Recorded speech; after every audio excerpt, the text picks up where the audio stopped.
Hello there, Nick Dutch here, yet again, another quick video to Neopagan2007. The issue that we're discussing today is that of tolerant spirituality as opposed to fundamentalism, and I wish to keep this conversation on topic. I understand that we are discussing attitudes, and that can raise passions in those involved in this debate and in the lives of those it touches. Yes, Neopagan, I do see you as a respected member of the pagan community.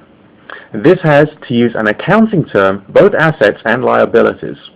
If your words promote better pagan practice, then I personally will support you. Also, if you come under attack by fundamentalist Christians, then I will also support you and defend your rights in any way I am able. However, when I see your views moving away from tolerant spirituality and moving towards fundamentalism, I have to speak out. I am not singling you out as an individual, contrary to what you seem to imply in your video. This is not personal, but rather I am focusing on the message that you are promoting publicly over YouTube.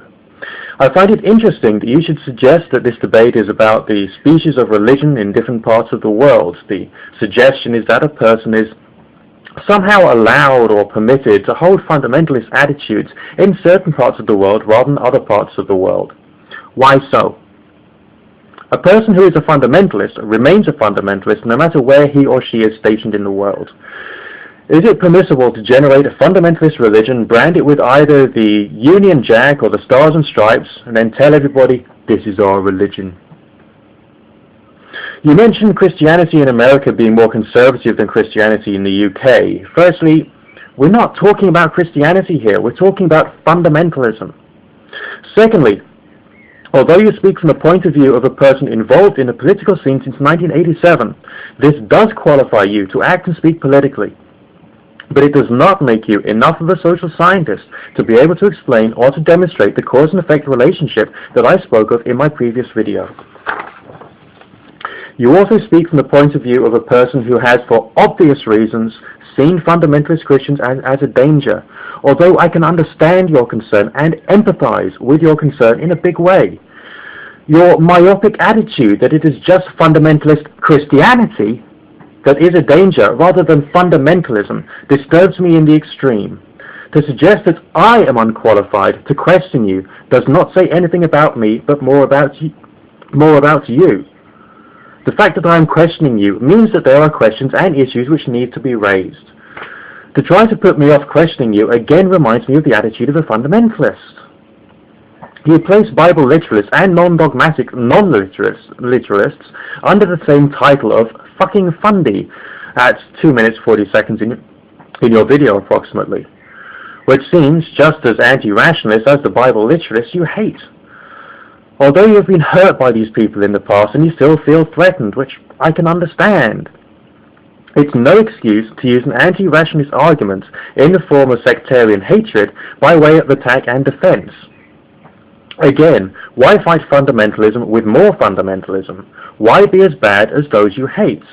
On YouTube, it's DPR Jones, Thunderfoot, and the other members of the atheist community who are providing a better mode of attack and defense against Christian fundamentalists and the spread of those ideas.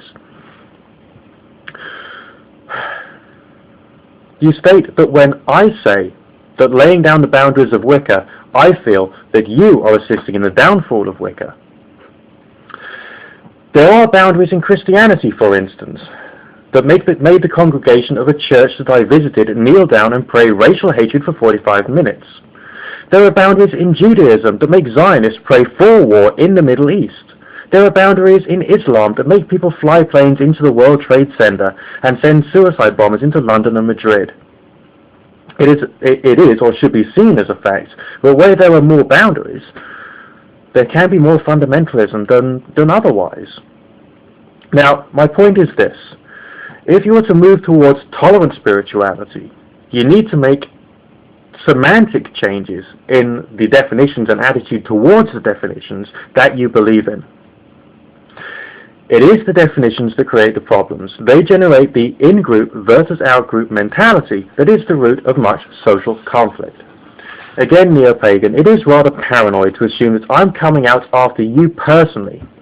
And as far as the other YouTube users such as Bluefire Witch and Prince Lord Chris, Despite flaws in their arguments and some hypocrisies, they have both demonstrated a certain degree of openness and flexibility in their attitudes and presentation, focusing more upon the personal path than dogma, which you have not. But back to the subject of boundaries and definitions.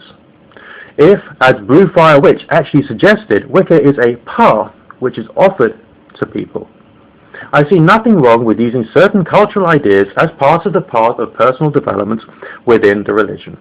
But to make these hard and fast boundaries rather than suggestions is to turn Wicca into a fundamentalist faith rather than a spiritual path. Some people might feel, no, it can't happen in my religion, but this is a naive view that is not corroborated by history. And just to illustrate my point, I'm going to give you an excerpt of a video by the YouTube user Tannhouse, when he's talking about someone who was contacting him over YouTube. Nick Dutch signing out. Enjoy the clip with Tannhouse. Bye for now. And then he had the nerve to say, well, that's not the religion of my race. My race this, my race that. At which point I blocked him. It's one thing to be bigoted about religion. It's an entirely different thing to be racist. That's something I'm not going to tolerate. And I'd just like to see pagans stop and look and say, hey, what's the difference between this paganism that people are trying to fashion and Christianity and Islam, any of the other religions? If I'm being asked to conform to somebody else's idea of divinity, idea of spirituality, then what's so different?